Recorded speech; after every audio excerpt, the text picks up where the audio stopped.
प्रसंग अवधान.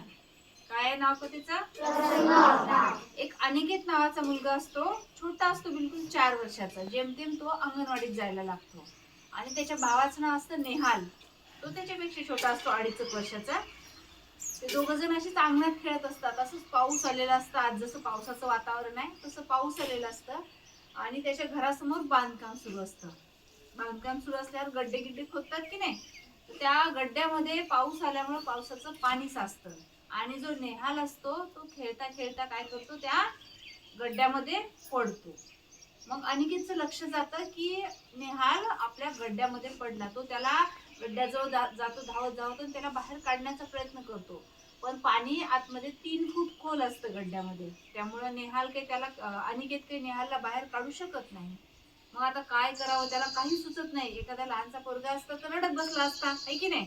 पण तो धावत धावत आपल्या घरी जातो आणि पप्पाला आवाज देतो. तो पप्पा बाथरूम मध्ये आंघोळ करत असतात. बाथरूम मध्ये पाणी सुरू असतं, त्याच्यामुळे पप्पाला काही आवाज येत नाही. तो दार वाजवतो आणि मोठ्या मोठ्याने मग घरी जाऊन रडायला सुरुवात करतो.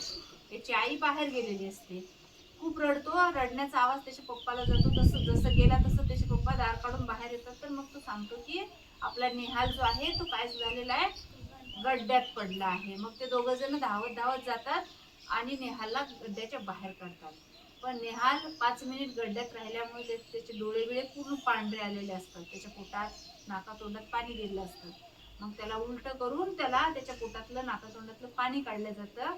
पाणी काढतात आणि त्याचा इलाज सुरू होतो. कोणाचा इलाज सुरू होतो? नेहालचा. नेहाल कोण आहे? अनिकेतचा भाऊ. इलाज सुरू होतो आणि त्या नेहालचा जीव वाचतो. जीव कशामुळे वाचला? अनिकेतनं जो प्रसंग अवधान दाखवलं, अनिकेतनं जे प्रसंग अवधान दाखवलं त्यामुळे कोणाचा जीव वाचला? नेहालचा जीव वाचला. तुमच्या सुद्धा जीवनामध्ये जर अशी एखादी जर घटना घडली, जर कोणाला जर त्रास होत असला किंवा कोणाला जर हानी होत असली, तर आपण सुद्धा वेळेचं प्रसंग अवधान राखून मोठ्यांची मदत केली पाहिजे. आलं लक्षात? आली कथा लक्षात? घरी जाऊन आपल्या मम्मी पप्पाला ही कथा सांगायची.